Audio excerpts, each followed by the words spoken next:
Pessoas me brigam comigo. Pronto, já está gravando. Vamos orar então. Pai, nós te louvamos nessa noite. Obrigado, Senhor, por mais uma oportunidade de estarmos juntos com os irmãos nessa noite. Nossa última noite de estudo nessa semana. Foram dias, ó Deus amado, de construção, dias de aprendizado, onde aprendemos uns com os outros na tua palavra. Queremos te pedir, Senhor, que aquilo que o Senhor reservou para esse último dia, para esse último encontro, seja entregue para cada um de nós. Pai, nosso coração está aberto, nossa mente pronta e preparada para ouvir a tua palavra, para aprender mais de ti. Fala conosco, Senhor. Guarda os teus filhos que estão ali, aqueles que ainda vão entrar, ó Pai amado, ainda vão se conectar conosco. O Senhor também possa abençoá-los e que tenhamos um bom período de estudo. Oramos assim, crendo que o Senhor nos ouve. Te agradecemos em nome de Jesus. Amém. Vamos compartilhar a tela. Lembrando que nós, falamos, vamos discorrer. São 7h38. A gente discorre até 8h30. 8h30 a gente para, dá aquele tempo de perguntas e resposta. Você então vai anotando a sua pergunta. Se ficou alguma pergunta de ontem, da aula de ontem também, os irmãos podem fazer hoje, mas vamos lá então compartilhar a tela.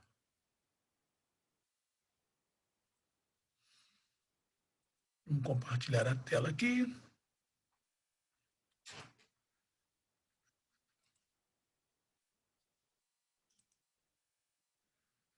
Bem, hoje nós vamos falar um pouco acerca de um pensamento que surgiu dentro das teorias da maldição hereditária, ou melhor, da batalha espiritual. Nós falamos, só fazendo uma recapitulação do que nós falamos na primeira aula.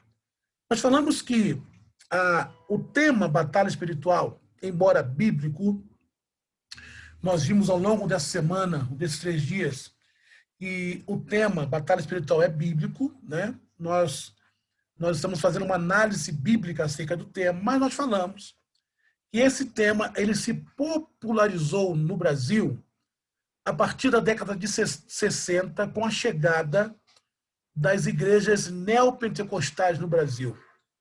Com o advento das igrejas neopentecostais, é que esse tema, batalha espiritual, se popularizou na nossa nação. Nos Estados Unidos, um pouquinho antes, década de 50.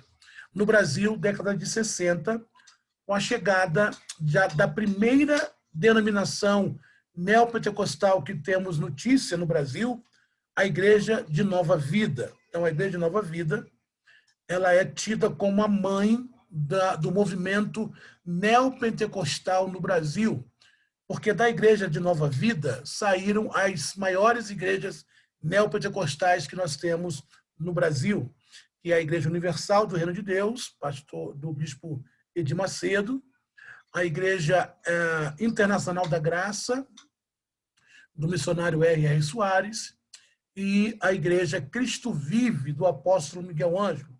Claro que depois dessas vieram outras. Hoje nós temos outros segmentos que também vieram dessas igrejas que surgiram a partir da década de 60, como a Igreja Mundial do Poder de Deus, do apóstolo Valdemiro, a Igreja Plenitude do Trono de Deus, do apóstolo Angelo Duque, e as demais igrejas que todas estão dentro do núcleo conhecido como igrejas neopentecostais.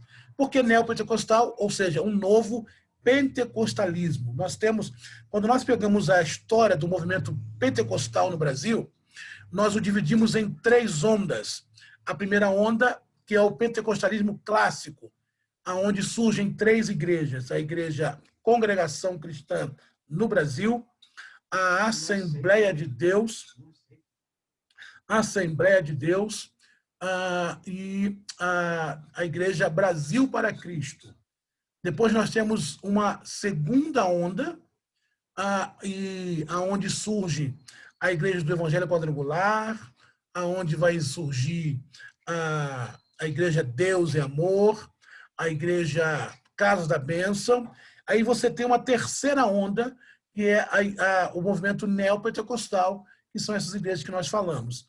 A primeira neopentecostal no Brasil, Nova Vida. Então, a partir desse movimento, o assunto batalha espiritual tomou uma proporções de gigantesca na nossa nação, mas com muitos desvios teológicos, com muitas crenças que não tinham e não têm base bíblica.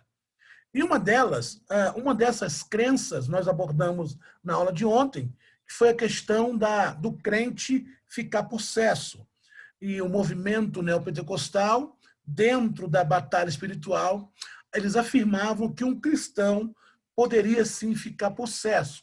E na aula de ontem nós vimos, biblicamente, que é impossível um cristão genuíno, estamos falando de cristão genuíno, aquele cristão que vigia, que ora, que busca Deus, é impossível um cristão genuíno ficar possesso, porque 1 de João, capítulo 5, versículo 18, um dos vários versículos, mas esse talvez seja o mais claro, 1 de João, capítulo 5, versículo 18, vai afirmar que aquele que é de Deus, o maligno não toca.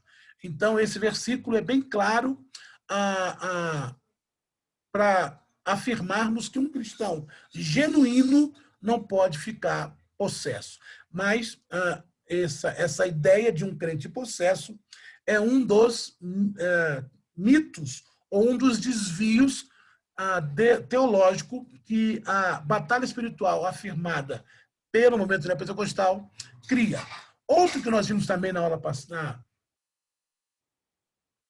e hoje nós vamos então entrar dentro de outros desvios, porque nós estamos falando, até ontem nós vimos o que é realmente uma batalha espiritual. Então, biblicamente, a batalha espiritual é uma luta entre a igreja e o reino das trevas, é uma luta entre o cristão e o reino das trevas. Vimos que esta batalha tem um oponente que se chama Satanás, e ele tem um exército dividido em potestades, principados, príncipe das trevas e hostes espirituais da maldade, um exército sobremodo organizado, cada um atuando numa área para fazer frente ao cristianismo. Vimos que nessa batalha o cristão ele detém de armas espirituais que são a palavra de Deus, o escudo da fé, o nome de Jesus, o sangue de Jesus, que são armas que nós usamos para combatermos as astutas ciladas do diabo. Vimos também, nessas aulas de segunda e terça, de que o inimigo, ele é um inimigo mentiroso, pai da mentira, ele é chamado de dragão porque ele trabalha com agilidade, sagacidade e trabalha com rapidez. Vimos que ele também é chamado de Belial, porque ele é indigno, nele não há fidelidade. Vimos também que ele usa a astúcia, que é a habilidade para o mal, ele é hábil em fazer mal. Vimos também que ele usa a vontade da nossa carne para nos levar à derrota espiritual. Ele também pode nos levar a cometer suicídio, porque ele sabe que alguém que atenta contra a sua própria vida, essa pessoa está condenada. Então, vimos o que é realmente, biblicamente, uma batalha espiritual. Agora, a partir de agora, vamos ver o que não é a batalha espiritual, mas que ficou muito popularizado por causa do movimento neopentecostal. Até porque existem segmentos neopentecostais, e eu não estou aqui, irmãos, sendo antiético, falando das igrejas neopentecostais, nem tampouco estou dizendo que essas igrejas elas não são de Deus. Não estou dizendo isso. Estou apenas pontuando o que elas ensinam que não tem base bíblica. O nosso compromisso, embora com muito respeito a essas denominações, nosso compromisso é com a palavra. E é a palavra de Deus que precisa sobressair. A Bíblia diz que todo homem é mentiroso e somente Deus é verdade. Então, é a Bíblia que é a nossa base de fé e prática. Então, embora vamos apenas pontuar isso, e porque às vezes parece que nós estamos falando mal das igrejas. Não, estamos pontuando aquilo que biblicamente não é correto. E aí, essas igrejas, elas popularizaram alguns mitos que, segundo eles, eram batalha espiritual. E um primeiro que nós vimos ontem sobre o cristão possesso, vimos que não é possível. Na aula de hoje, vamos ver dois mitos que ficaram popularizados dentro dessa corrente neopentecostal, que, segundo eles, faziam parte da maldição ou da batalha espiritual. O primeiro é o que nós conhecemos como confissão positiva. O que nós conhecemos como confissão positiva. E é interessante que o movimento de confissão positiva, antes de nós darmos a definição, o movimento da confissão positiva, ou o movimento da palavra de fé, ele ensina que um cristão com fé pode tornar algo que fala em realidade, desde que essa fala seja consistente com a vontade de Deus. E um dos maiores expoentes dessa ideia é um camarada chamado Kenneth Hagin. Kenneth Hagin, ele é acreditado como sendo o maior expoente dessa teologia da prosperidade, onde tinha essa confissão positiva. Então, a confissão positiva é um título alternativo para a teologia da fórmula da fé ou doutrina da prosperidade. Então, dentro da ideia da confissão positiva, ele dizia o seguinte, que se você declarar alguma coisa e Deus não fizer, é porque você está debaixo de maldição. É porque você está debaixo de uma palavra de maldição. Por quê? Porque, segundo eles, essa confissão positiva, ela precisa se materializar. Por quê? Porque eles dizem que a confissão positiva, ou a doutrina da palavra de fé, ela precisa se materializar na vida do cristão. E esse momento foi... E eles dizem o seguinte, se não acontece é porque você não tem fé. Se não acontece é porque você não tem fé para acontecer. Porque você fala que precisa acontecer. E não é verdade. Então, a expressão positiva pode ser legitimamente interpretada de várias maneiras. Mas a maneira mais significativa de tudo é que a expressão confissão positiva se refere verdadeiramente a trazer à existência o que declaramos com a nossa boca, uma vez que a fé é uma confissão. Então, isso é a definição que o dicionário dos movimentos pentecostais e carismáticos dão. Só que, na prática, isso não é real. Nem tudo que eu falo acontece. Isso é um mito que surgiu dentro da pseudo-batalha espiritual. A Bíblia não vai dizer que tudo que eu falo acontece. Não, pastor.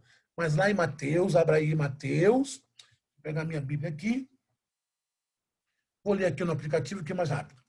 Mateus, capítulo 18, versículo 19, vai dizer que tudo que a gente pedir vai acontecer.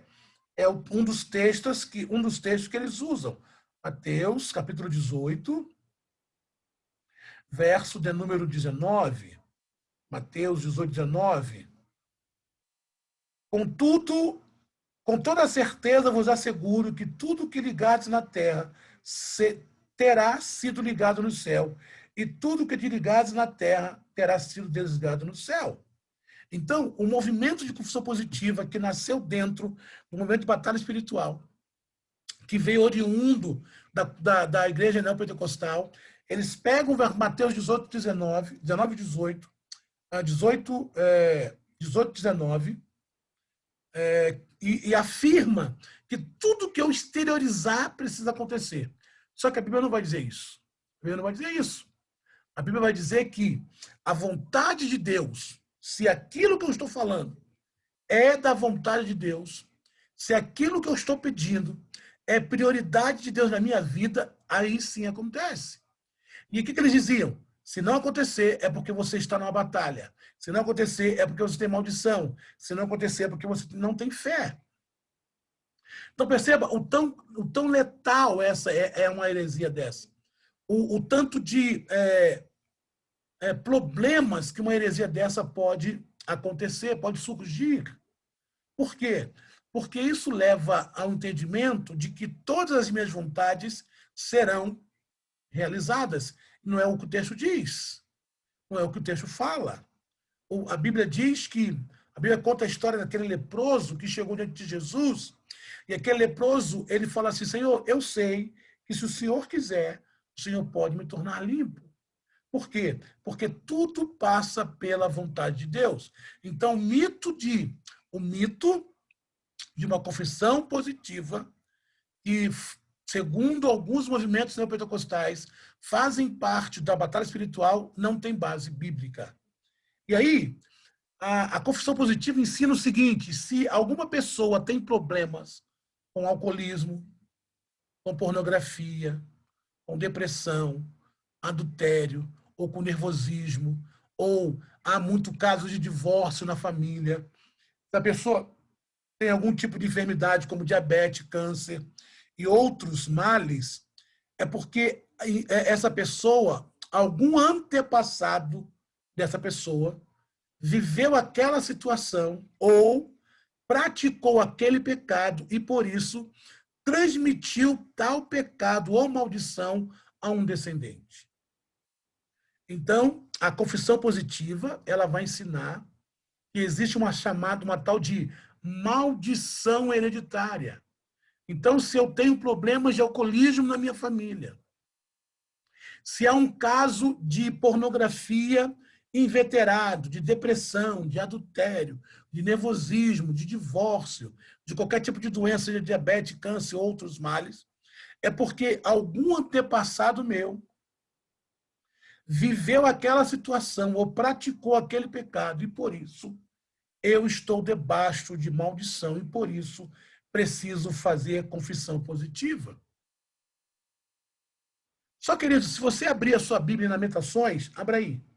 Você vai perceber, daqui a pouco nós vamos dizer qual o texto que eles usam.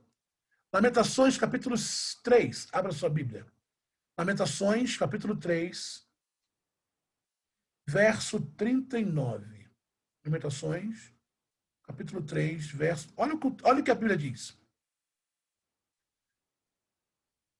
Como pode, então, o homem reclamar quando é punido por seus pecados? E outro texto vai dizer assim, de que se queixa o homem, senão pelos seus próprios pecados? O texto de Lamentações 3, 20, 39 e outros textos que vamos analisar, ele vai nos dizer que o pecado, a consequência do pecado é individual. E nós não pagamos pecados de antepassado. Então, o conceito de maldição hereditária não condiz com a palavra de Deus. Só que o movimento, o pseudo-movimento de neopentecostal, onde eles pontuavam a questão da maldição hereditária, eles diziam o seguinte, se há problema na família, se há dificuldade na família, se há algum tipo de situações que se repetem na família, é porque aquela situação foi cometida por um antepassado meu, por algum antepassado da minha família, e ele viveu aquilo ou praticou aquilo, e por causa disso eu estou pagando o pecado dele. Então, a maldição hereditária diz isso. Só que, bíblica, e qual o texto que eles usam? Eles usam, então, a confissão positiva vai dizer o seguinte, que a pessoa deve orar a Deus, a fim de que lhe seja revelado qual é a geração lá no passado que está me afetando. Olha a loucura. Então, diz o seguinte, ele diz o seguinte, eu preciso orar para Deus, para que Deus me mostre em qual geração aquele pecado foi cometido, para que eu possa, então, pedir perdão por aquele antepassado ou por aquela geração que Deus me revelou que o problema está inserido, para que o problema seja resolvido. Então somente assim será desfeita a maldição. E muitas pessoas, irmãos, viveram e ainda vivem debaixo desse ensinamento. Existem igrejas que fazem quebra de maldição. Então, a maldição hereditária, a confissão positiva, que é uma pseudo-batalha espiritual, porque não tem base bíblica, diz que a pessoa, então, tem que orar para Deus, para que Deus possa lhe revelar em qual é a geração, lá no passado, em que o pecado foi cometido, e esse pecado que foi cometido naquela geração está me afetando. E depois que Deus me revelar, eu tenho que então pedir perdão por aquele antepassado ou pelaquela geração, e aí somente assim o pecado será perdoado e a maldição será quebrada. E é interessante que eles são tão estranhos que eles levam as pessoas a crerem nisso. Só que logo de cara a gente percebe que isso é antibíblico. Logo de cara se percebe que é antibíblico. Por quê? Porque a gente vê que é tipo regressão. Tipo regressão. Isso é errado. Não tem base bíblica. Uma vez que você está em Cristo, João capítulo 3, por favor. Olha assim, esse texto aqui, daqui a pouquinho nós vamos analisar com mais profundidade. João, Evangelho de João, capítulo 3, versículo de número 16, que é o texto mais lido, né? Fala sobre o novo nascimento. Nicodemos vai encontrar com Jesus e ele quer perguntar para Jesus como pode nascer de novo. Que negócio é esse de nascer de novo? Deus então vai conversar com Nicodemos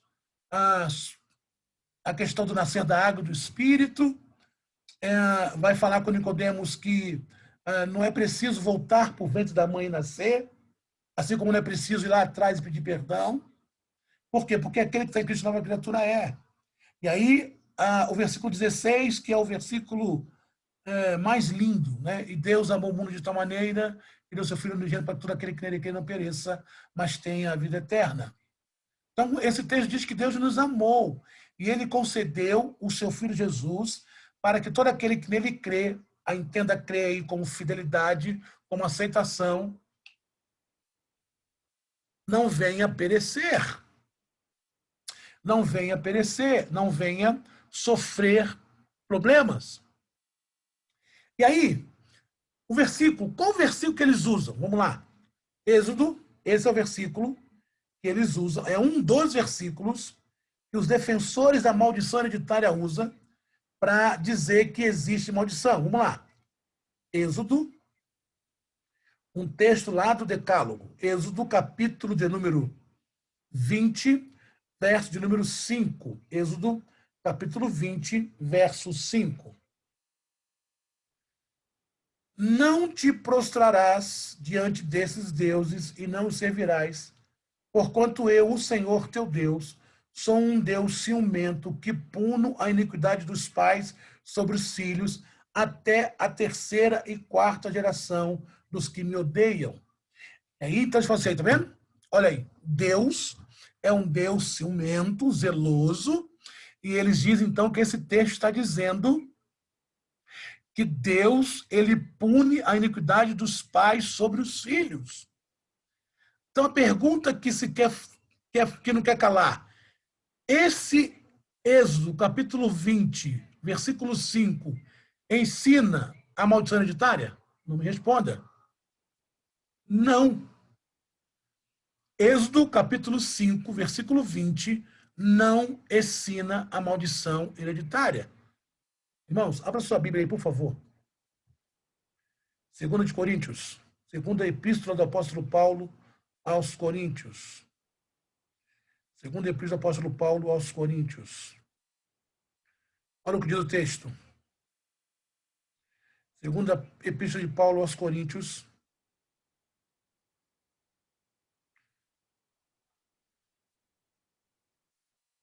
Capítulo de número 5. Capítulo de número 5. A partir do versículo de número 5. 2 Coríntios, capítulo 5, versículo 5. 2 Coríntios, capítulo 5, versículo 5. Ora, foi Deus mesmo que nos preparou para isso e concedeu-nos o Espírito como plena garantia do que está por vir. Portanto, andemos sempre confiantes e cientes de que, enquanto presente neste corpo, estamos distantes do Senhor. pois vivemos por fé e não pelo que nós é possível ver. Sendo assim, caminhemos em confiança e preferimos estar ausente desse corpo para estarmos completamente presente com o Senhor. Então o texto diz que nós abrimos mão da nossa vida humana, abrimos mão do desejo carnal, abrimos mão da vontade do homem, da carne, para vivermos presente no Senhor. Como é que uma pessoa que vive presente no Senhor pode estar debaixo de maldição? E como é que eu posso viver em maldição se a Bíblia diz que isso não é verdade? Então, Êxodo capítulo 20, versículo 5, não nos ensina sobre maldição hereditária. Então, o que Êxodo capítulo 5, então? E aí, em cima disso, foram feitas campanhas, foram feitos seminários, ensinando algo que não é bíblico, irmão. Então, o que Êxodo capítulo 5, versículo 20, Êxodo 25, 5, 20 ensina? A força da influência dos pais sobre os filhos. Vamos ler alguns textos? Vamos ler alguns textos aqui. Provérbios, abra aí. Provérbios, capítulo de número... Provérbios, capítulo de número 6, 22. Provérbios, capítulo 22, versículo de número 6. Todo mundo conhece esse versículo. Provérbios, capítulo 22, versículo 6. Todo mundo conhece esse versículo. Olha o que diz aí. Capítulo 22, versículo 6. Ensina a criança no caminho que deve andar, e mesmo quando for idoso, não se desviará dele. Então, é claro que existe uma influência. É claro que se um filho cresce vendo o pai cometendo erros em cima de erros, é óbvio que essa criança, quando se tornar adulta, ela terá uma predisposição para cometer os mesmos erros do pai. Por quê? Porque é uma influência. Mas não significa que isso é maldição, porque quando aquela pessoa encontra com Cristo, automaticamente ela deixa de praticar tais erros. O que há é uma lei da semeadura. Gálatas, capítulo 6, versículo 7. Gálatas, capítulo 6, versículo 7. O que diz aí? Abra aí. Não erreis. Gálatas, capítulo 6, versículo de número 7. Gálatas, capítulo 6. Não vos enganeis. Deus não se permite zombar. Portanto, tudo que o ser humano semear, isto também colherá. Então, é claro. Então, é claro que existem consequências de atos errados, mas não significa que a maldição é hereditária.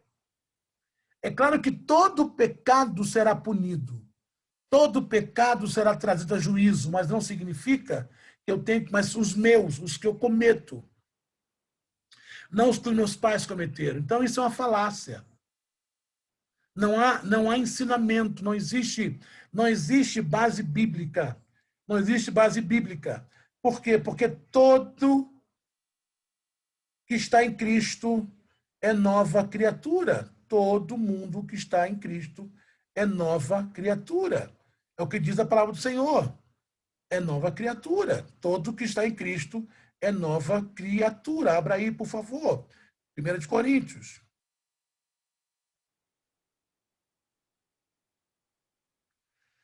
Abra aí, 1 Coríntios, abra aí. 2 Coríntios, capítulo 5, versículo 17. 2 Coríntios, capítulo 5, verso 17. Pelo que se alguém está em Cristo, nova criatura é. As coisas velhas já passaram, eis que tudo se fez novo. É o que diz a Bíblia. Então, o ensinamento de maldição hereditária, tanto disseminado pelas igrejas neopentecostais, não tem base bíblica. Seguindo, a visitação do juízo de Deus sobre os filhos que anda em desobediência a Deus nos pecados dos pais. Vamos ler o texto de novo. Abra de novo a sua Bíblia aí, por favor.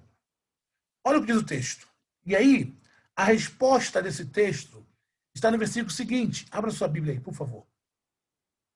Abra aí. Êxodo, olha o que diz o texto. É uma questão, por isso que é importante você fazer o curso de pregação expositiva. Porque a pregação expositiva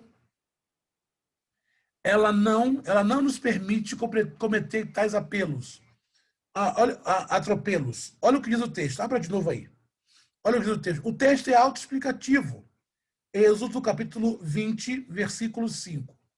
O texto diz o seguinte, que Deus, ele visita a maldição dos pais aos filhos, mas sobre aqueles que o aborrecem. A visitação do juízo de Deus sobre os filhos está ligado à iniquidade, à desobediência. Então, significa dizer o seguinte, meus antepassados foram desobedientes a Deus. Se eu estivesse ainda no tempo da desobediência, porque a Bíblia diz que a ira de Deus se manifesta sobre os filhos da desobediência. Uma vez que eu abracei a fé em Cristo, eu deixei de ser desobediente e passei a ser obediente, porque agora quem guia minha vida é o Senhor. O texto está dizendo que o Senhor, sem falar que há um pecado específico aqui, há um pecado específico. Deus zeloso que visita a iniquidade. Vou ler de novo.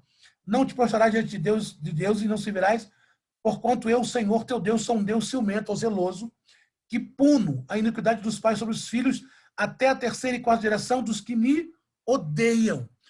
Agora me responda, como é que um crente pode odiar a Deus? Então, o texto já diz que a punição, a visitação de Deus sobre os filhos é porque os filhos estão cometendo o mesmo erro. Que erro? Eles ainda andam em desobediência. Abra sua Bíblia aí, por favor. Colossenses capítulo 3. Colossenses capítulo 3.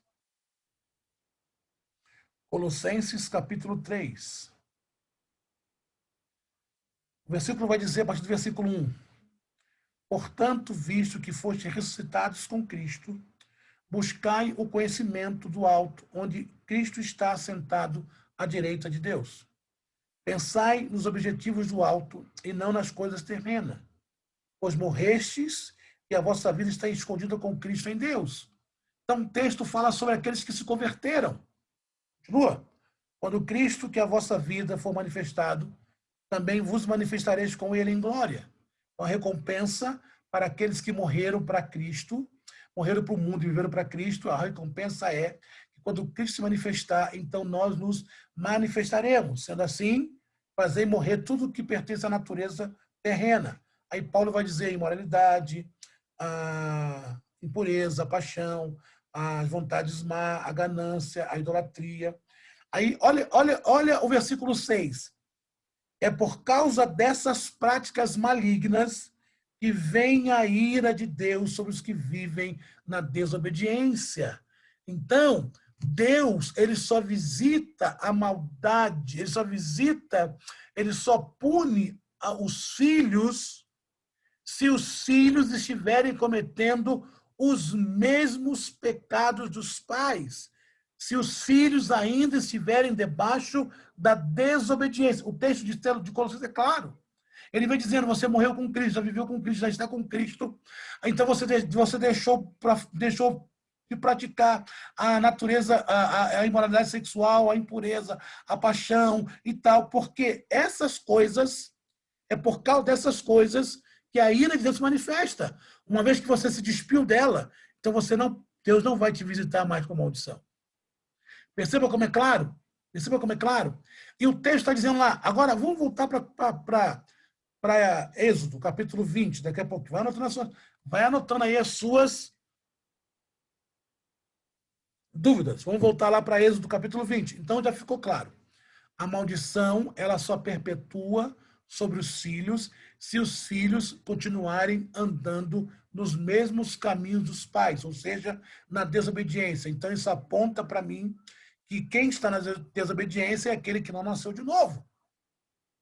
Porque quem nasceu de novo já não está mais na desobediência, porque, como diz Colossenses, ele fez morrer a sua natureza humana. Então, ele já não mais pratica a impureza sexual, ele já não mais pratica as paixões vil, ele já não mais pratica a idolatria, ele já não mais pratica a avareza, porque são essas coisas que atraem a maldição sobre eles, porque eles se constituem filhos da desobediência, e por isso Deus pode puni-los.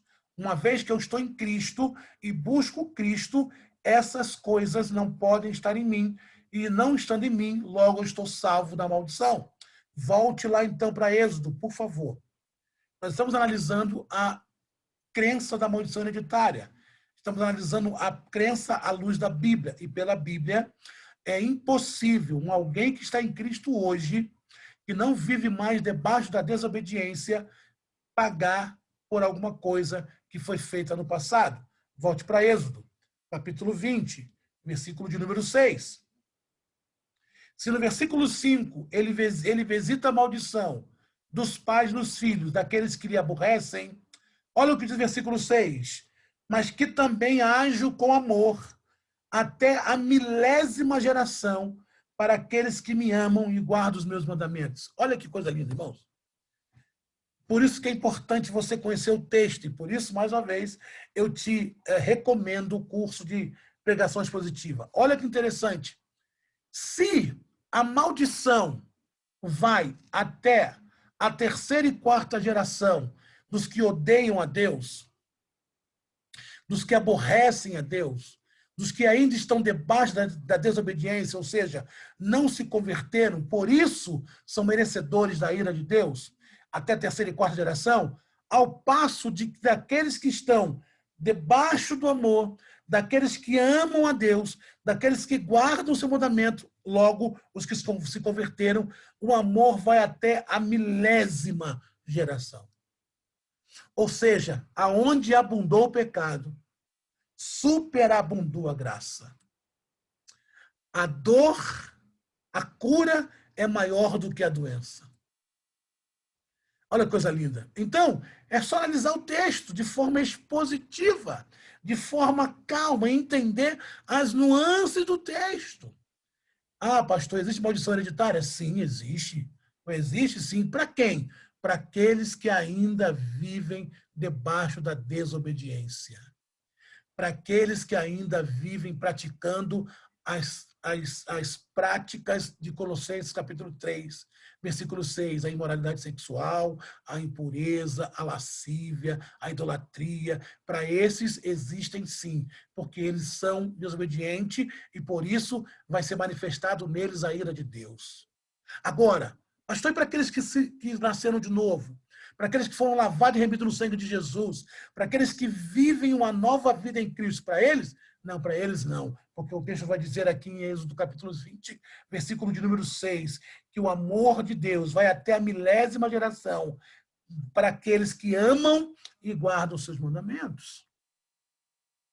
Então, irmãos, infelizmente, esse ensinamento de maldição hereditária ainda tem causado muitos problemas por aí. Mas nós estamos fazendo uma análise bíblica. Batalha espiritual existe? Existe. Ela é bíblica? É. Há um inimigo que quer nos derrotar? Sim. Mas a maldição hereditária existe? Existe. Mas para quem? Para todo mundo? Somente para aqueles que ainda não estão debaixo da bênção do Senhor. Olha o que diz aqui Romanos capítulo 6. Romanos capítulo 6, versículo 14. Romanos capítulo 6, versículo 14. Eu vou ler a partir do versículo de número 1, tá? Romanos capítulo 6, olha aqui. Libertos do poder do pecado. É o que diz a epígrafe do texto. Aí Paulo começa perguntando assim, então, qual seria a conclusão? Devemos continuar pecando a fim de que a graça seja ainda mais ressaltada? Paulo vai dizer, de forma alguma. Nós que morremos para o pecado, como seria possível desejar viver sob o seu jugo? Ou ignoreis que todos nós, que fomos batizados em Cristo Jesus, fomos igualmente batizados na sua morte? Portanto, fomos sepultados com ele na morte por meio do batismo, com o propósito de que, assim como Cristo foi ressuscitado dos mortos, mediante a glória do Pai, também nós vivamos uma nova vida. Olha o que Paulo está dizendo. Uma vez que você se batizou, e a palavra batismo significa sepultamento, uma vez que você se batizou, a sua velha vida foi sepultada. E Paulo vai dizer o seguinte, que agora, depois que nós levantamos das águas batismais, levantamos para uma nova vida. Então, não tem como pagarmos pecados da geração passada, porque a geração passada viveu debaixo de desobediência, mas hoje eu estou em Cristo, por isso não posso pagar mais pecado daquele povo. Vou pagar os meus. Os meus, sim, individualmente. Vou continuar lendo. Versículo 5 de Romanos 6. Se desse modo fomos unidos a ele na semelhança da sua morte, com toda certeza o seremos também na semelhança da sua ressurreição. Pois temos conhecimento de que a nossa velha humanidade, em Adão, foi crucificada com ele, a fim de que o corpo sujeito ao pecado fosse destruído para que nunca mais venhamos a servir o pecado. Esse texto explica tudo. Paulo está dizendo que temos conhecimento que a nossa velha humanidade em Adão, quando nós ainda éramos pecadores, não arrependidos, foi crucificada com ele, quando nós o aceitamos e passamos a crer no Cristo da cruz, a fim de que o corpo sujeito ao pecado, que é esse aqui, fosse destruído em Cristo, para que nunca mais vivêssemos a servir o pecado. Vou continuar lendo. Portanto, todo aquele que morreu já foi justificado do pecado. Entenda morrer aqui, morrer para o mundo e nascer para Deus. Então, não tem como, irmãos, afirmar que o cristão que está em Cristo tem maldição em sua vida. Vou continuar lendo, versículo 8. Versículo 8 do Romanos 6. E mais, se morremos com Cristo, cremos que também com ele viveremos. Pois sabemos que, havendo sido ressuscitado dos mortos, Cristo não pode morrer novamente, ou seja, a morte não tem mais qualquer poder sobre ele. Porque, ao morrer para o pecado, morreu de uma vez por todas para o pecado. Todavia, quanto ao viver, vive para Deus. Então, eu já podia parar aqui e abrir uma pergunta. Porque eu creio que mais claro do que isso é impossível. Então, a maldição hereditária existe para aqueles que ainda não passaram pelo processo da regeneração, justificação e santificação, ou seja, para aqueles que ainda não se converteram em Cristo. Assim, dessa forma, versículo 11, assim, desta mesma maneira, considerai-vos mortos para o pecado, mas vivo para Deus em Jesus Cristo. Parei por aqui. Esse texto é muito claro. Muito claro. Então, a maldição hereditária, deixa eu continuar. E ainda, além de tudo isso que eu falei, o texto, a individualidade do pecado e a responsabilidade para com Deus. Então, eu respondo pelo meu pecado. Eu não respondo pelo pecado dos meus pais ou por a geração que pecou anteriormente a mim, eu respondo pelo meu pecado. E o pecado em apreço, lá em Êxodo 20, é o pecado de idolatria contra Deus. Olha o que diz o versículo 3. Não terás outro Deus diante de mim, não os adorarás, nem lhes darás culto. Então, é como se Deus estivesse falando assim, quem continuar nessa desobediência, pode ser até a terceira e quarta geração, está me desobedecendo, então eu vou visitar com maldição. Então, queridão, essa história de maldição hereditária não existe. Vamos continuar, só mais um? Por que não existe? Porque há uma suficiência de Cristo. Como eu posso coagunar a suficiência de Cristo? Ou seja, o sacrifício de Cristo na cruz é altamente suficiente para nos livrar da maldição do pecado. Da maldição do pecado.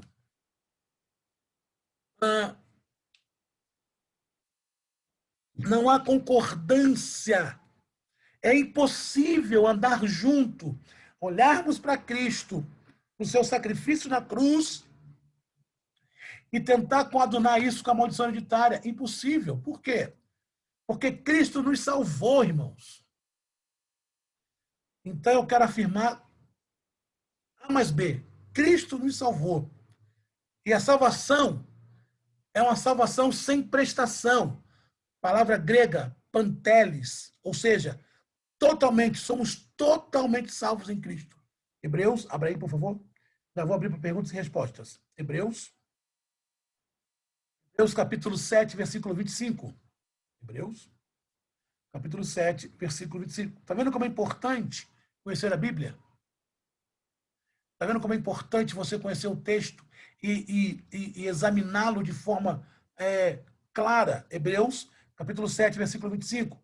A suficiência, o sacrifício vicário de Cristo é mais do que o suficiente, escute, para nos livrar de toda maldição. Hebreus, capítulo 7, versículo 25, fala sobre o sacerdócio de Cristo, que é um sacerdócio completo, perfeito, sem mácula, sem mancha. Hebreus 7, 25. Olha o que diz. Concluindo, depois você lê o capítulo 7 todo. O autor de Hebreus faz uma comparação da consumação pelo sangue de Cristo com a antiga aliança. Ele vai fazer uma comparação dos sacrifícios do Antigo Testamento, dos sacerdotes do Antigo Testamento, e ele vai chegar a uma conclusão. Concluindo, ele, Jesus, é poderoso para salvar definitivamente aqueles que, por intermédio dele, achegam-se a Deus, pois vive sempre para interceder por nós. A palavra salva sem prestação, pantelis, totalmente, Vou ler de novo esse texto. Concluindo, depois que o autor de Hebreus faz uma comparação da antiga aliança com a nova, com o sacrifício de mosaico, com o sacrifício do Calvário, ele chega à conclusão. Concluindo, ele, Jesus, é poderoso para salvar definitivamente aqueles que, por intermédio dele, através da salvação, através da conversão, se achegam-se a Deus, pois vive sempre para interceder por nós. Verdadeiramente fomos salvos. E do texto, vou nem ler isso aqui você conhece. Se, pois, o Filho vos libertar, verdadeiramente sereis livres. Então, definitivamente, nós sepultamos aqui essa história de maldição hereditária para crentes. Ela pode existir, sim, para aqueles que ainda vivem debaixo da desobediência. Ela pode existir, sim, para aqueles que ainda vivem fora do caminho de Deus. Mas uma vez em Cristo, uma vez no Senhor, uma vez lavado e remido no sangue de Cristo, é impossível sermos atingidos por pecados que antepassados cometeram. Eu vou responder pelos meus próprios pecados. Vamos interromper aqui o compartilhamento.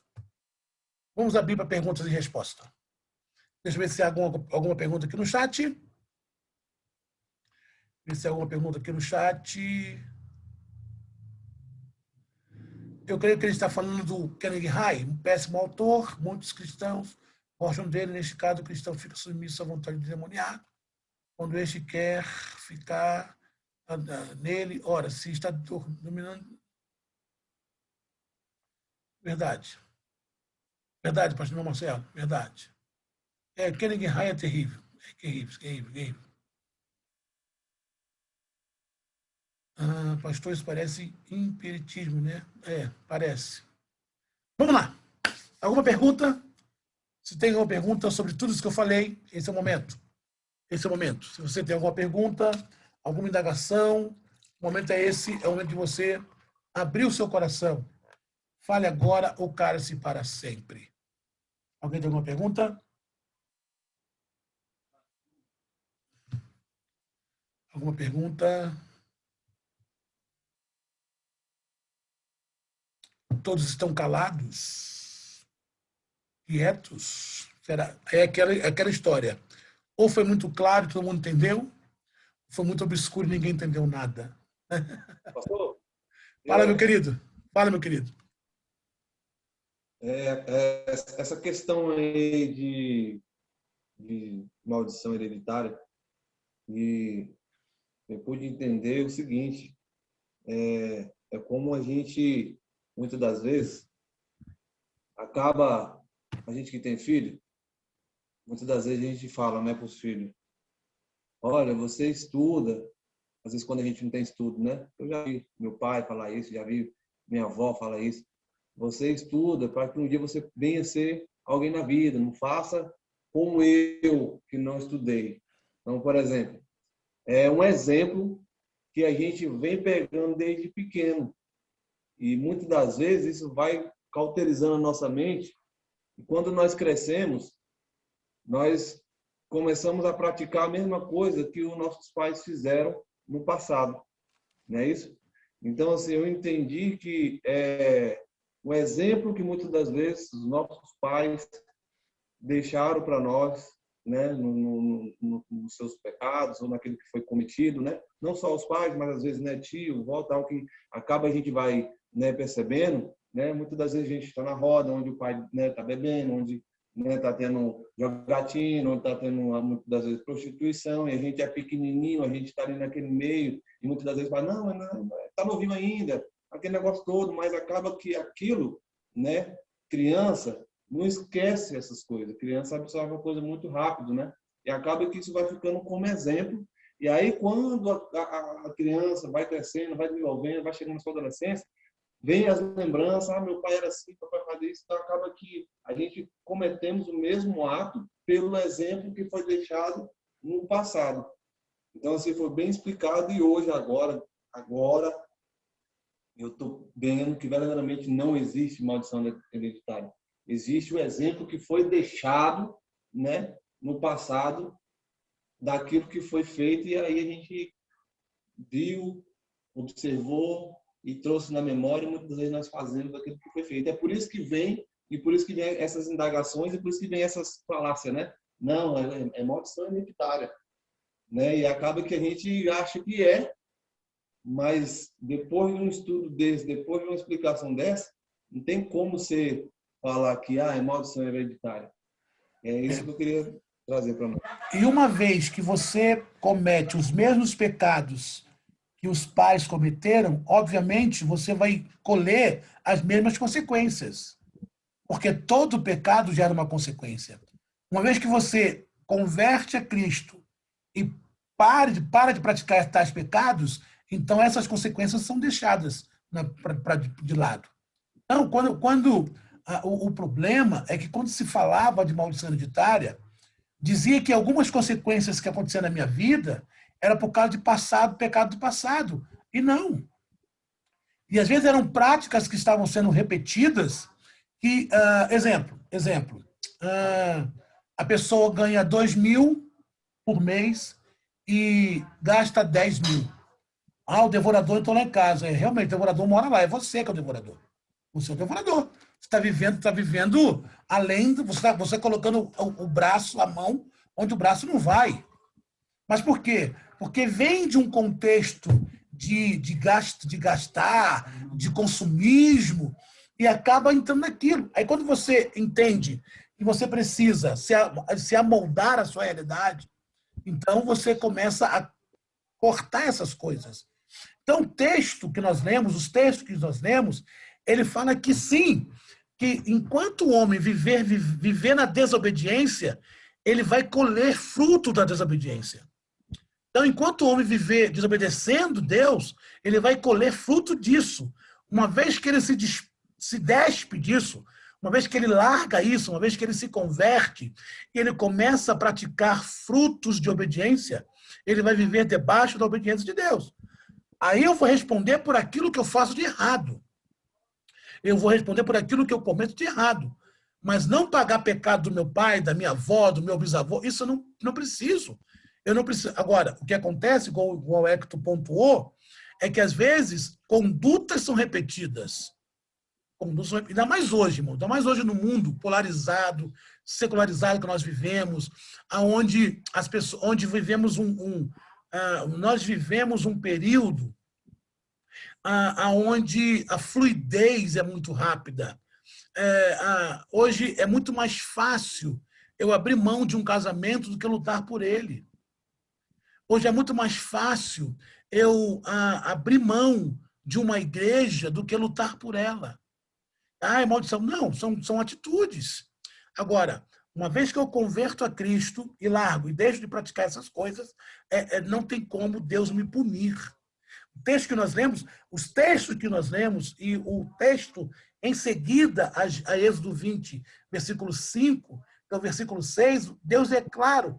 Ele fala assim, ao passo que os que me amam e guardam o meu mandamento vão visitar a minha bondade até a 1000ª geração. Por quê? Porque a graça é maior do que o pecado. O amor é maior do que o ódio. A cura é maior do que a doença. Então, Deus está fazendo um comparativo que o juízo, embora pesado, sobre os filhos da desobediência, não se compara com a glória manifestada sobre os filhos da obediência. Então, é isso. Então, a gente sepulta essa ideia de maldição hereditária, a gente sepulta isso. Agora, é claro que toda vez que eu desobedecer a Deus, eu serei responsável por isso, porque, como diz Gálatas, capítulo 6, verso 7, nós semeamos e colhemos aquilo que semeamos. Né?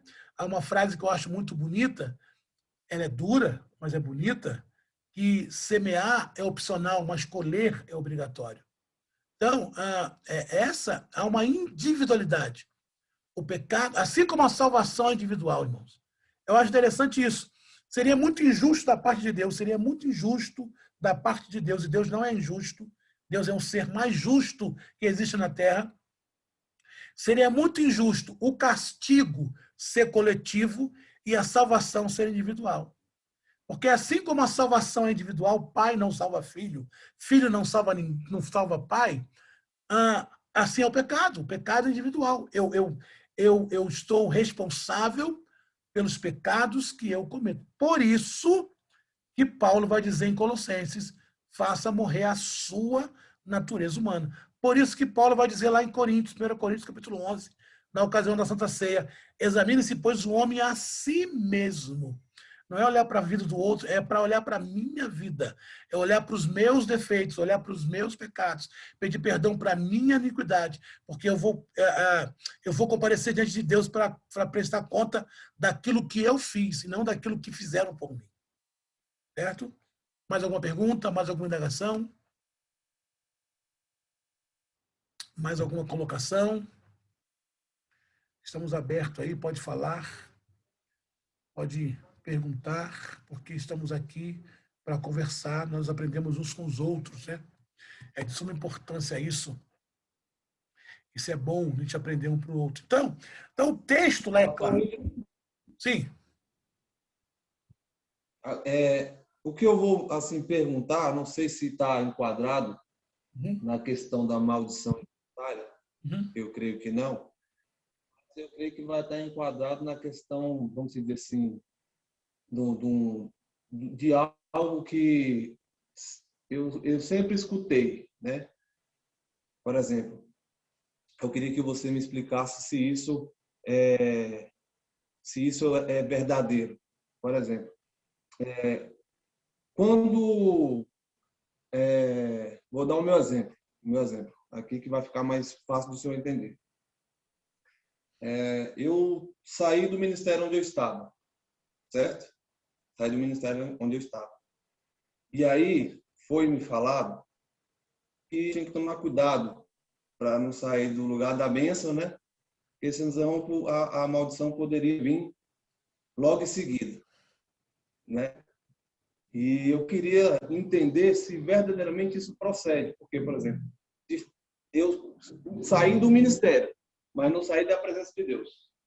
Então, eu queria saber se isso procede, porque eu já vi, não só no meu caso, mas também já vi em vários casos, e também já vi pregações, que muitas das vezes a pessoa fala, às vezes está no lugar da bênção, aí sai daqui, vai para outra igreja, outro ministério.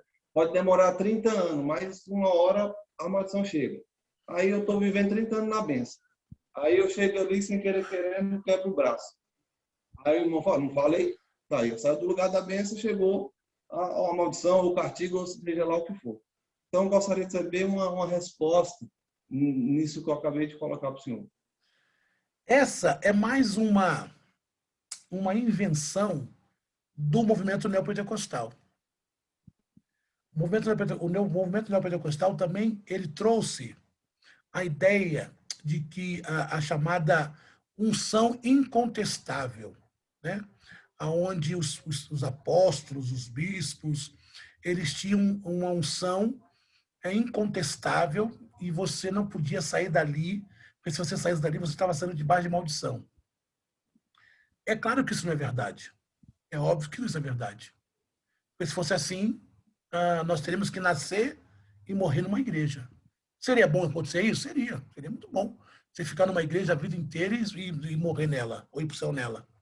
Mas nem sempre isso é possível. Por quê? Porque às vezes existem discordância de pensamento. E eu só posso ficar no lugar se nós falarmos. A Bíblia fala que se duas pessoas não estiverem de acordo, elas não podem andar juntas. Então, se eu estou no ministério, numa igreja, onde eu contesto tudo o que acontece, eu vou ser peso para aquela igreja e para mim também. Então, qual é a coisa mais inteligente? É chegar no meu líder e falar assim, líder, obrigado pelo tempo que vivemos junto, obrigado pelo período que estamos aqui, mas eu estou indo para aquela igreja ali, e ponto, e acabou. Agora, é maldição, sim, se eu sair falando mal da igreja, disseminando a igreja, falando mal do líder, aí, isso além de ser maldição, é falta de ética. Aquela igreja não está sendo bênção para mim, mas é bênção para quem está lá. Para mim não está sendo bênção, porque eu estou discordando ou de uma doutrina, ou de um posicionamento, ou de uma conduta. Então, se eu não consigo chegar lá e adorar, a melhor coisa é sair. Mas sair na paz, chegar para o meu líder, porque até então é meu pastor, é meu líder, e falar, ó, obrigado, estamos saindo, obrigado por tudo, minha casa está de porta aberta para o senhor, mas estou indo para ali e servir a Deus em outro lugar. Ponto, acabou. Essa história de que, você sair daqui, sai de maldição. Irmão, deixa eu falar uma coisa com toda. Eu sei que o que eu falo, às vezes muito pastor não gosta de ouvir o que eu falo. Mas a minha igreja não é o céu. Por mais que eu ame a minha igreja, mas a minha igreja não é o céu. Eu não posso sair do céu. Da igreja eu posso. Eu posso mudar de igreja. Bom que não mude. É bom que eu cante, que eu fique ali na minha igreja, né? Igual a minha esposa, nasceu, está na igreja de Deus há 49 anos. Eu não. Eu vim de uma outra igreja. Eu estou na igreja de Deus 93, 92, desde 92. E amo a igreja de Deus. Amo a igreja de Deus. Ela me preenche. Aí você pergunta, mas pastor, o senhor concorda com tudo da igreja de Deus? Tem deusiano aqui? Acho que tem. Não, não concordo com tudo, não. Tem coisa na igreja de Deus que eu não concordo, mas as minhas discordâncias não me impedem de estar lá. Agora, se a minha discordância começar a me impedir de estar lá, eu tenho que ser honesto comigo e com a igreja. Sair de lá. E não sair de maldição. Porque eu vou sair debaixo de uma bênção. Vou sair bem. Vou deixar a porta aberta. Essa história de que você sai de uma igreja e vai para outra igreja e sai debaixo de maldição, também é uma outra história de movimento neopentecostal. Porque eles inventaram a chamada unção incontestável. Ou seja, só eu que tenho, o outro pastor ele não tem. Não existe isso. Entendeu? Não existe isso. Amém. Bem, então é isso, é assim que funciona. Funciona. Né? É assim que funciona. Pastor, Agora, sim, só complementando aí, pastor, né? sim, sim. Eu vi aí a pergunta desse jovem, né? E aí, assim, irmão, eu creio da seguinte maneira, né? Que, como o pastor falou, realmente a igreja ela não é o céu. Portanto, nós, como cristãos, nós, como pessoas de Deus, que buscamos o Senhor e conhecemos a palavra dele, né? Se você realmente medita na palavra do Senhor, você vai escolher para você a igreja aonde você vai chegar lá e a palavra ela vai ser pregada verdadeiramente. Então, assim, eu prezo muito pela palavra de Deus. Eu sou da Igreja de Deus, sim, no Brasil.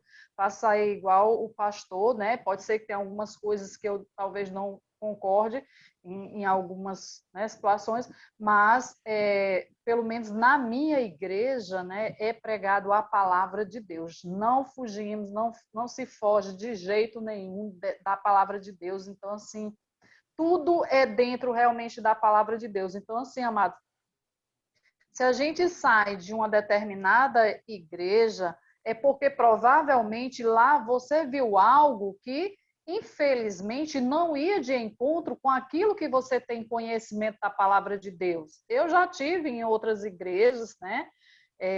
Assim, antes de conhecer a atual que eu estou hoje, que eu já vou fazer 16 anos para a honra e glória do Senhor, nos caminhos do Senhor, né?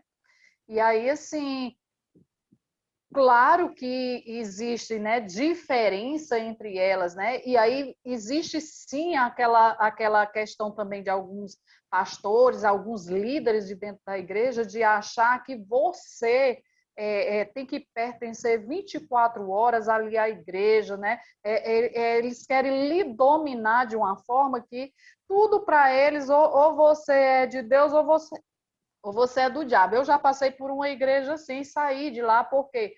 Porque eu resolvi que aquilo ali, aquelas palavras a qual me diziam eram duras demais, e eu, ao meu ver, como eu estava iniciando, aquilo ali não era o que dizia a palavra do Senhor, né?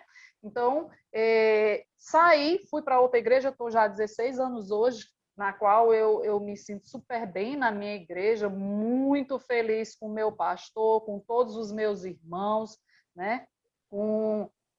Graças a Deus, eu sou a líder, né, da Escola Bíblica Dominical também, então, assim, com a minha liderança também, para a honra e glória do Senhor. Então, assim, sou felicíssima. Mas tem que ser pregado realmente a palavra de Deus, né? Nós temos que pregar a verdade, né? Para que as pessoas... Por quê? Porque se eu for pregar a mentira, tanto eu como a pessoa que está ouvindo, elas vão para onde? Vão para o inferno. E se eu quero ir ao céu, eu vou pregar a verdade. Então, as pessoas elas gostam muito, né, de fazer medo às pessoas em relação para manter você naquele local o qual você está vendo que ali não é o correto, né? E se tem alguma coisa realmente que você discorde também, por que não você chegar e conversar com a liderança, né, daquele local e falar e ver, né, se vocês chegam a um consenso, né? Então, assim, eu achei bem bacana aí a posição desse jovem, né, quando ele pergunta, porque eu acho que não tem essa história de porque eu troquei de igreja, eu serei amaldiçoada, não. Eu serei amaldiçoada se realmente eu voltar para o mundo. Aí Exatamente. sim. Mas se eu continuar com Deus, tenho certeza que eu só vou ser abençoada em nome de Jesus. É isso Amém. aí. É isso aí. Mais alguma pergunta, algum posicionamento? Nós partimos para o final, os nossos slides. É isso aí, irmãos. Então, a gente tem que entender que o reino de Deus,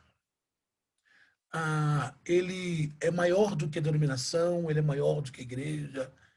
A palavra, igual a irmã acabou de pontuar, a palavra de Deus é que tem que ter prioridade na nossa vida, no nosso coração. É a palavra de Deus. Então, quanto mais eu conhecer a palavra, mais filtro eu tenho, mais conhecimento eu tiver, melhor será. Então, isso é importante. Importante é isso. Então, crescermos, como diz o apóstolo Pedro, na graça e no conhecimento de Cristo Jesus. Tá bom? Vamos, então, para a segunda parte. Deixa eu voltar aqui, compartilhar a tela novamente, para a segunda parte. Então, nós falávamos que a suficiência de Cristo e a maldição hereditária, elas não coadunam, porque Cristo nos salvou sem prestação, ele nos salvou definitivamente, ele nos salvou verdadeiramente. Seguindo, só que sempre quando eu volto no compartilhamento, sempre quando eu volto não dá certo. Deixa eu só aqui de novo. Sempre quando eu volto, dá tilt aqui.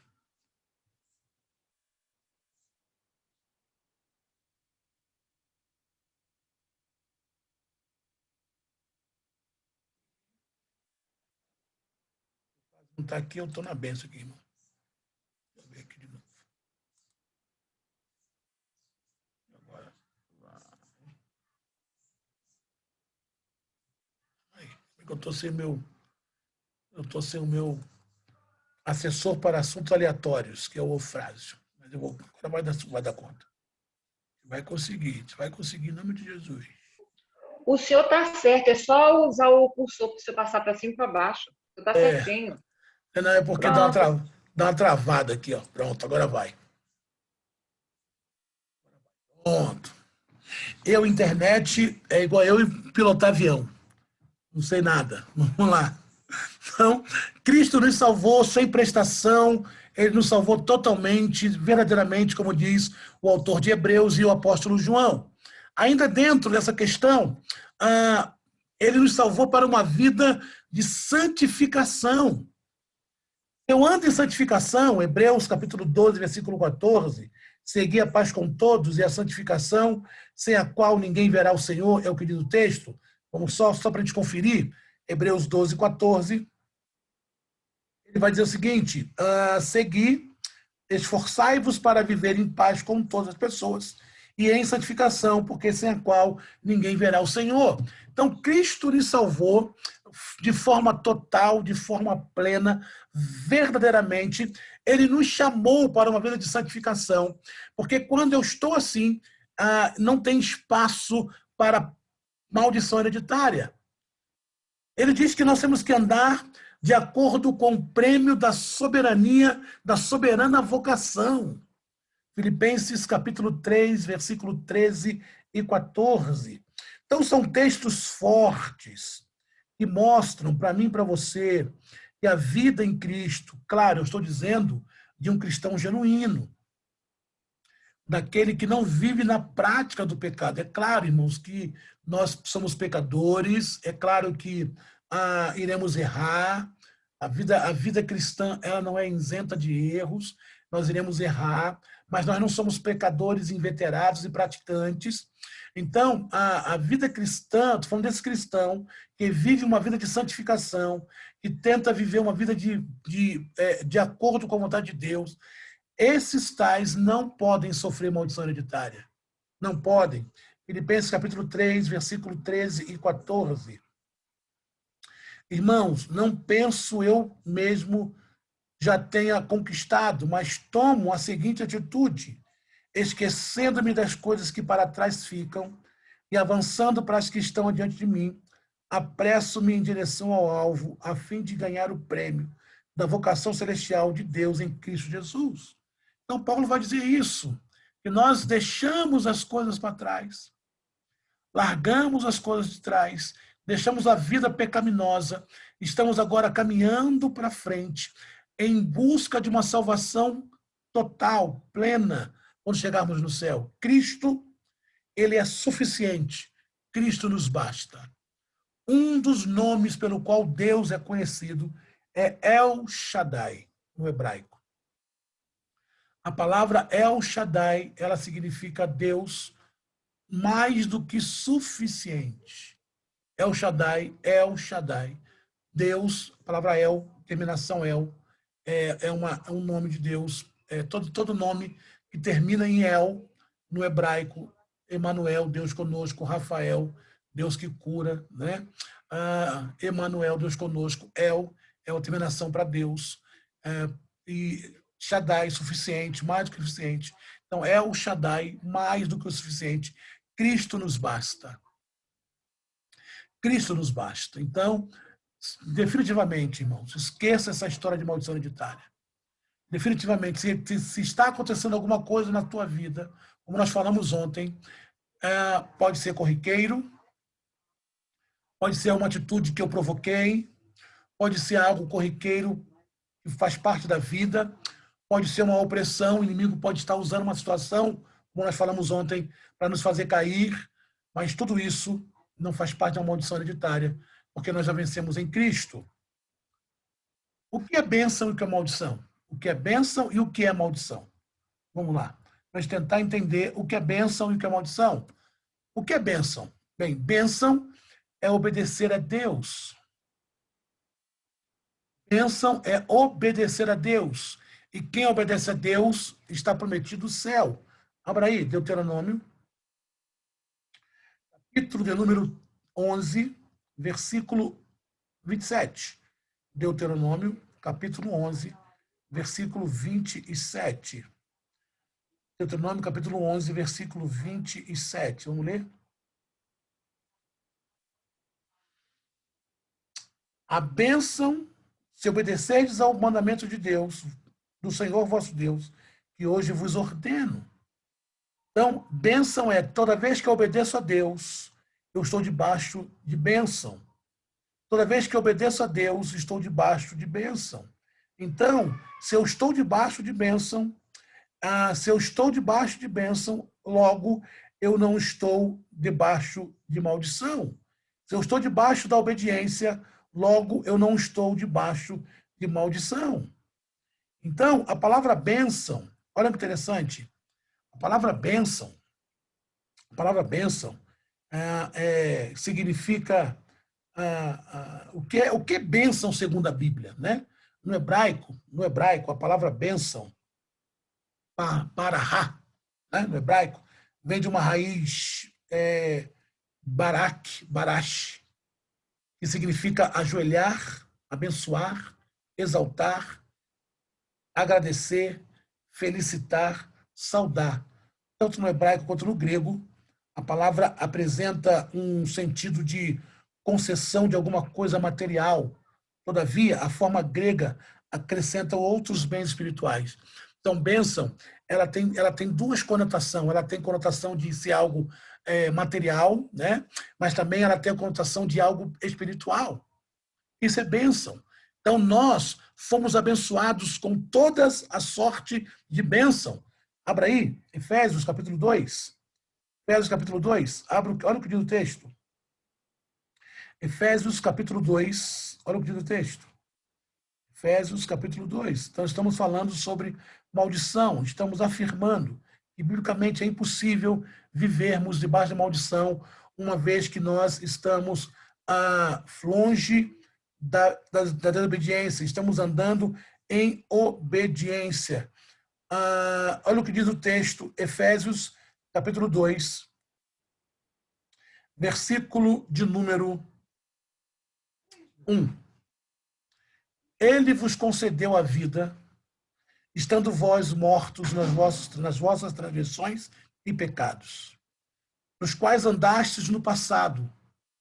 No passado andávamos assim, conforme o curso deste sistema mundial, de acordo com o príncipe do poder do ar. Lembra do nós falamos dele ontem?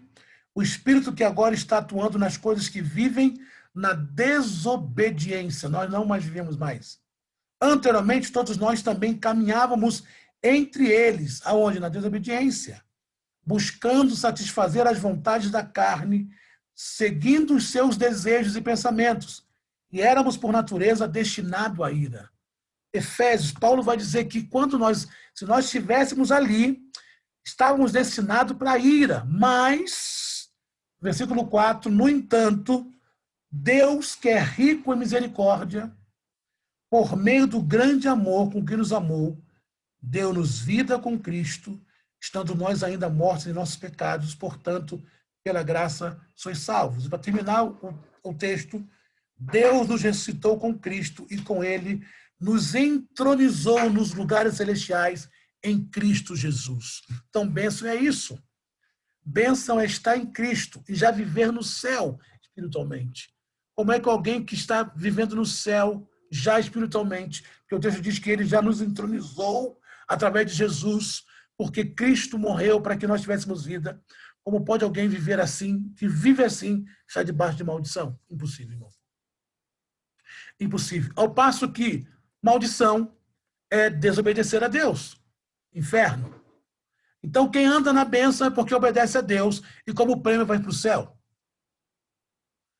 Maldição é aqueles que desobedecem a Deus e como prêmio vai receber o inferno. Então, bênção é para aqueles que estão em Cristo, por isso não podem pagar pecado passado. Maldição é aqueles que não estão em Cristo, por isso ainda estão debaixo de maldição. Nós não. Eu creio que ficou muito claro isso. Eu acredito que nós podemos dizer, biblicamente afirmar, biblicamente, que quem está em Cristo não vive debaixo de maldição. Caminhando já para o fim da nossa aula de hoje, vamos falar sobre o maior campo de batalha. Nós falamos já sobre batalha, sobre o nível individual, coletivo, mundial, espiritual. Mas aonde é o maior campo de batalha? Aonde acontece a batalha? A batalha espiritual, ela acontece exteriormente ou interiormente? Qual é o maior campo? Aonde acontece essa batalha? Sem dúvida nenhuma, na nossa mente. A nossa mente é o maior campo de batalha. Tem algo que Satanás quer dominar em nós, e se ele sabe que se ele conseguir dominar isso, nós estaremos fadados à derrota, é a nossa mente. A batalha acontece dentro de nós. A batalha acontece fora de nós, na tentativa de entrar na nossa mente, porque uma vez que ele entra na nossa mente, uma vez que ele domina a nossa mente, nós estamos à mercê da sua vontade. É por isso que o apóstolo Paulo vai dizer em Filipenses 4:8, no demais, irmãos meus, tudo que é verdadeiro, tudo que é honesto, tudo que é justo, tudo que é puro, tudo que é amável, tudo que é de boa fama, se há alguma virtude, se há algum louvor, nisso pensai. Porque a nossa mente, irmãos, é o maior campo de batalha. A nossa mente é o maior campo de batalha. A Bíblia vai dizer que assim como o homem imagina a sua alma, assim ele será. Então nós temos que tomar cuidado com aquilo que pensamos. Por isso que Paulo vai dizer aqui, abra aí, 1 Coríntios. 1 Coríntios, capítulo 11. Paulo vai dizer assim, 1 Coríntios, abra aí. 1 Coríntios, capítulo 11. Porque Satanás sabe que se ele conseguir dominar nossa mente, ele vai vencer. 1 Coríntios, capítulo 11. Ele vai dizer assim, versículo de número... lá no finalzinho. Versículo de número 28. Examinai, pois, cada um a si próprio, dessa maneira como do pão e beba do cálice. Examine a sua mente. O maior campo, inclusive há um livro, né, da Joyce Meyer, falando sobre isso, que a mente é o nosso maior campo de batalha. Aí, vamos então entender quais os pontos importantes da nossa vida, a partir da nossa mente, do nosso pensamento. Primeiro, por que é importante? Primeiro ponto, na mente é que nós nos declaramos derrotados ou vitoriosos. É na nossa mente. Provérbios 4:23. Provérbios 4:23. Abra aí. Provérbios capítulo 4. É na nossa mente, irmãos. Por isso que o inimigo quer dominar a nossa mente. Por isso que é por isso que quando a pessoa está possessa de demônios, a sua mente está tomada de demônio, ele perde o seu domínio cognitivo. Provérbios capítulo 4, versículo 23. Olha o que diz o sábio Salomão. Acima de tudo, o que se deve guardar, preservar. Acima de tudo, o que se deve preservar, guarda o íntimo da razão. Talvez na sua Bíblia fala coração. Pois é da disposição do coração que depende toda a vida. Estou lendo na versão King James, tá? Estou lendo na versão King James. Acima de tudo que se deve preservar, guardar, guarde o íntimo da razão da sua mente, pois é da disposição do coração. Coração aqui, uma linguagem figurativa para a alma, para a mente, que depende toda a vida. A palavra, toda vez, irmão, escute. Toda vez que a palavra mente ou coração aparecer na Bíblia, ela está se referindo como a alma, que é a sede da emoção e da vontade do homem. Quando a Bíblia fala de coração, ela não está falando do órgão bombeador de sangue. Quando ela fala de mente, ela está falando da alma, da sede das emoções, da sede das decisões. É onde eu articulo, já dizia lá o Descartes, o filósofo. Penso, logo existo. Na verdade, o texto deveria ser penso, por isso existo. Né? Então, na nossa alma, e por isso que nós temos que tomar cuidado do nosso homem interior. Paulo vai dizer assim, ainda que o nosso homem exterior se corrompa, o nosso homem interior se renova pelo conhecimento de Deus. Aí você pode perguntar, pastor, como é que eu renovo a minha alma? Orando, jejuando, louvando, vigiando, porque é na nossa alma que nós declaramos se somos derrotados ou vitoriosos. Porque eu vou ler de novo esse texto, na versão King James, que é a versão uma das versões mais próxima da língua original. Acima de tudo, o que se deve preservar, guarde o íntimo da razão da sua alma, pois é da disposição do coração, da alma, que depende toda a vida.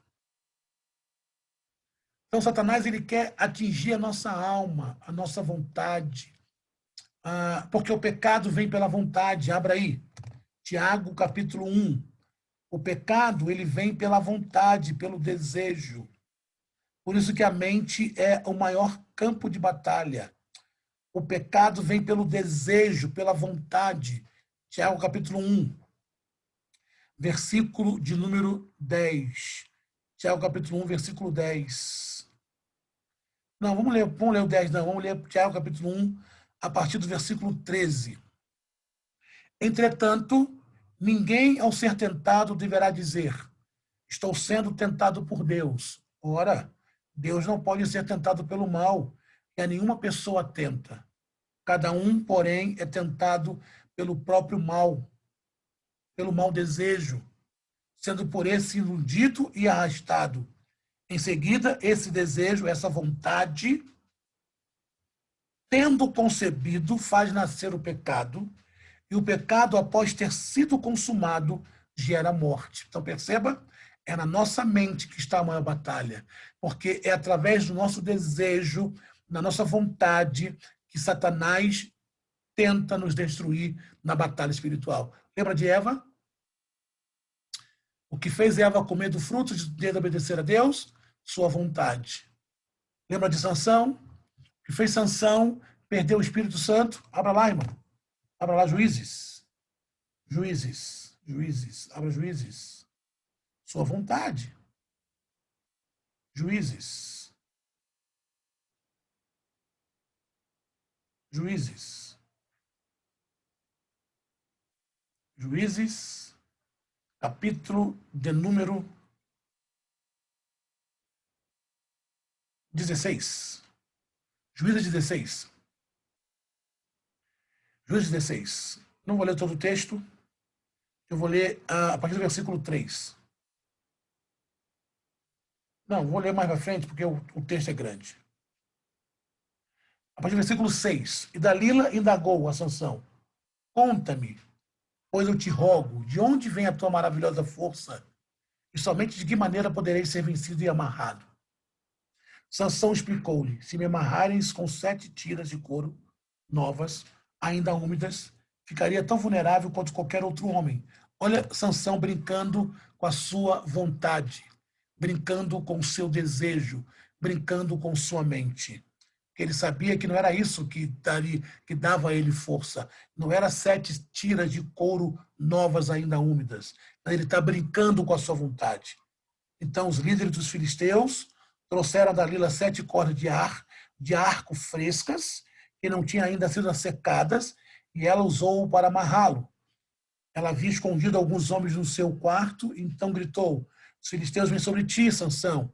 Ele arrebentou as tiras do couro fresca como se fossem fios de estopa que se aproximam do fogo, e assim não se descobriu de onde vinha sua força poderosa, sua poderosa força. Veja, ele está brincando, é na mente, é na vontade. Mais tarde, versículo 10, Dalila diz a Sansão, zombaste de mim e me disseste mentiras. Mas agora eu te suplico, dá-me a conhecer o que seria necessário para amarrar-te e subjugar-te. Sansão vai brincar de novo.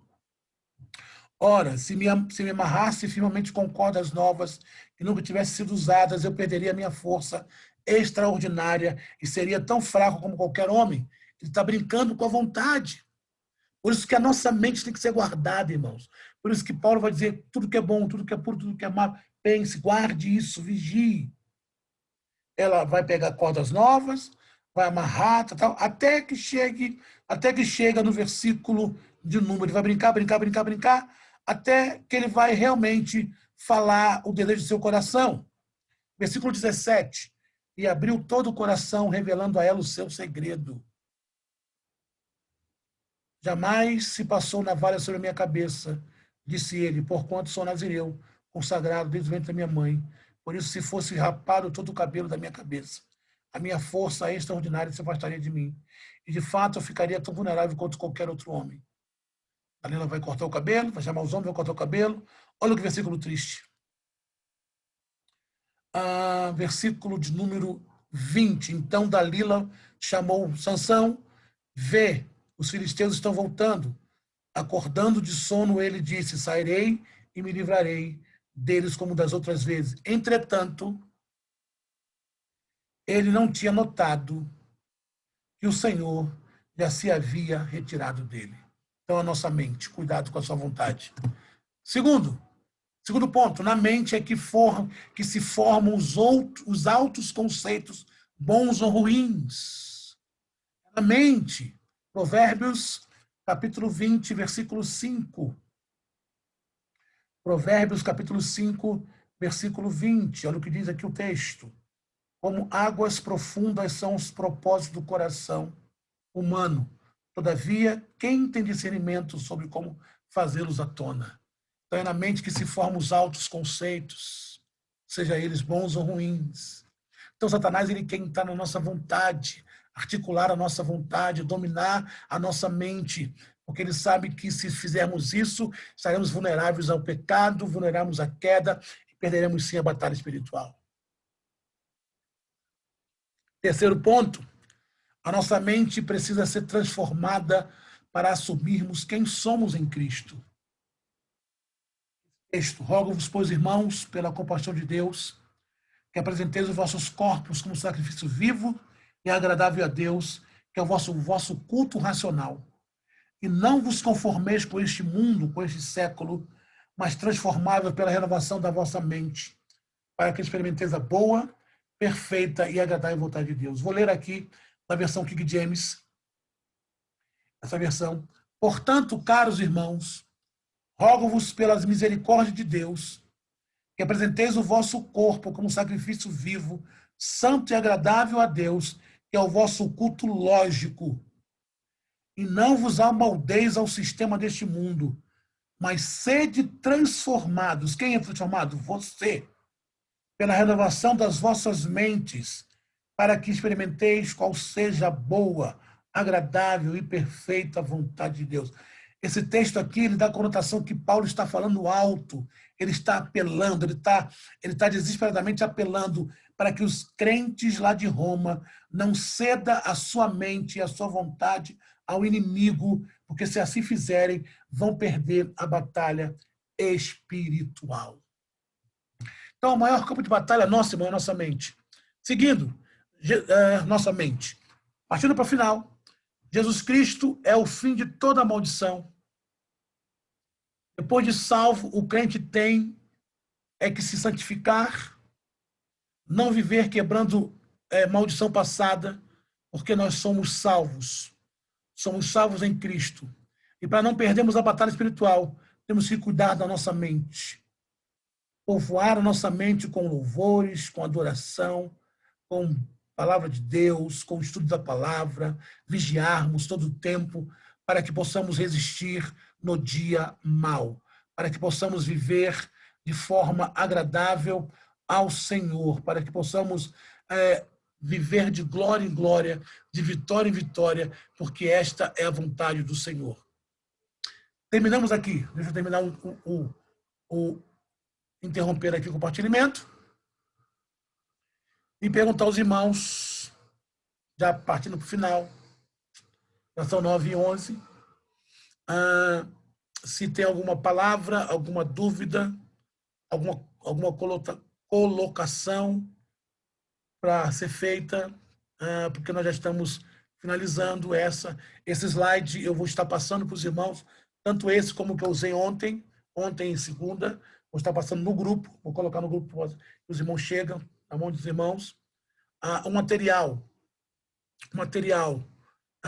vai ser mandado pelo Eufrásio, tá? O Eufrásio vai mandar o material e o certificado pelo e-mail que os irmãos cadastraram lá na plataforma. Tá bom, irmãos? Amados, que Deus abençoe você. E é muito bom esse tempo que passamos juntos. Que esse seminário, claro que nós não esgotamos tudo, né, acerca do assunto, existem muitas coisas para ser falada, mas já trouxemos o que é batalha espiritual à luz da Bíblia. Vimos que a batalha espiritual ela existe, não pode ser subestimada, mas também trouxemos alguns pontos, desconstruímos alguns mitos e tranquilizamos nosso coração, que somos salvos em Cristo, vivemos debaixo da graça, por isso não temos que pagar pecado do passado, mas, contudo, porém, vigiarmos para não pagarmos os nossos próprios pecados. Vivemos de acordo com a vontade do Senhor. Deus possa abençoar você, Deus possa abençoar a sua vida, a sua família, seu ministério. Tenha em mim um amigo, estou aqui para aquilo que... Não sei tudo, mas aquilo que eu sei eu quero compartilhar, aquilo que eu tenho aprendido eu quero compartilhar. E, se possível, possamos nos ver semana que vem no curso sobre pregação expositiva, tá bom? Alguém quer falar alguma coisa? Alguma pergunta? Alguma colocação? Esse é o momento. Pastor, eu gostaria só de agradecer. Para mim foram 3 dias assim riquíssimos, né, em termos de aprendizado, né? Eu creio que aprendi muito, né? O intuito realmente é esse, né, de aprender, certo? E foi muito bacana. Então, eu só tenho a agradecer e dizer que estou saindo feliz com o curso, com tudo que foi falado, né? E eu tenho certeza que isso, né, veio acrescentar cada vez mais em termos de cristão, né, para que eu possa passar a outras pessoas também esses conhecimentos o qual eu aprendi aqui. Foram muito bacanas, né, com os exemplos, né, dos irmãos, com todas as passagens bíblicas, anotei tudo também, porque eu sou de anotar tudo, né? Então, assim, foi bênção, maravilhoso. Foi maravilhoso também estar, né, participando do curso, juntamente com os demais irmãos que aí estão, né? Não sei se eu vou poder fazer o próximo, né, da próxima semana, mas quem sabe ainda, né? Daqui até lá, tem muito tempo ainda. Em nome de Jesus, vai ser muito bom. Deus abençoe. Vai ser, aqueles que puderem fazer, vai ser muito bom, porque é um curso muito esclarecedor acerca da palavra do Senhor. Tá? Obrigado pelas palavras, minha irmã Diana. Deus abençoe a irmã. E Deus, eu fico feliz. A minha maior recompensa é saber que temos contribuído para o crescimento, para a edificação dos irmãos, porque há 20 anos atrás, o Senhor me chamou para o ministério, e há 5 anos atrás, Deus me chamou para o ministério do ensino.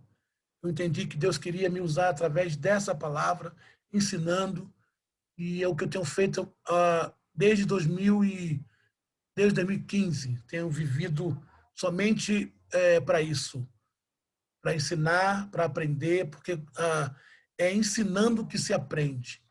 E eu fico feliz em saber que Deus tem nos usado para edificar os irmãos. Muito obrigado, viu? Mais alguém? Se não há, nós vamos terminar. E Deus possa abençoar cada um de vocês, seu ministério, sua vida, sua família, no nome de Jesus. Eu profetizo um tempo de paz, um tempo de prosperidade, um tempo de vitória, um tempo de saúde na sua vida, no seu ministério. Que Deus possa soprar o seu nome nesses 4 cantos dessa cidade, desse país, e que você cumpra o propósito para o qual foi chamado, ser ministro de Deus e dispenseiro do Evangelho. Amém? Vamos orar? Pai, nós te louvamos nessa noite. Obrigado, Senhor, por cada um dos teus filhos. Obrigado pela família. Obrigado por esse tempo, Senhor. Pai, que todas as informações que recebemos venha contribuir, Senhor, para o crescimento da nossa vida espiritual e que possamos passar adiante, Pai. Em nome de Jesus. Deus, abençoe cada um dos teus filhos, ó Deus. Pai, que aqueles que vão estar comigo na próxima semana, abençoe-os também, Senhor. Aqueles que não poderão ficar, que numa próxima oportunidade estejam junto conosco, Senhor, para aprender a tua palavra. Deus, nos dê uma noite de paz e de bênção. Nos dê um restante de semana abençoado. Fica conosco, continue conosco, Pai, e nos dê a tua graça, no nome de Jesus. Amém. Só o último aviso. Não saiam do grupo do Zap ainda, tá? Até todos receberem o certificado e o material. Aí depois que você receber o certificado e material, quiser sair, tomara que você não saia, que você continue lá, você pode sair, tá bom? Deus abençoe e até o próximo. Segunda-feira temos exposição, o link já está no grupo, ou você pode falar diretamente comigo que eu te mando o link, tá bom? Deus abençoe.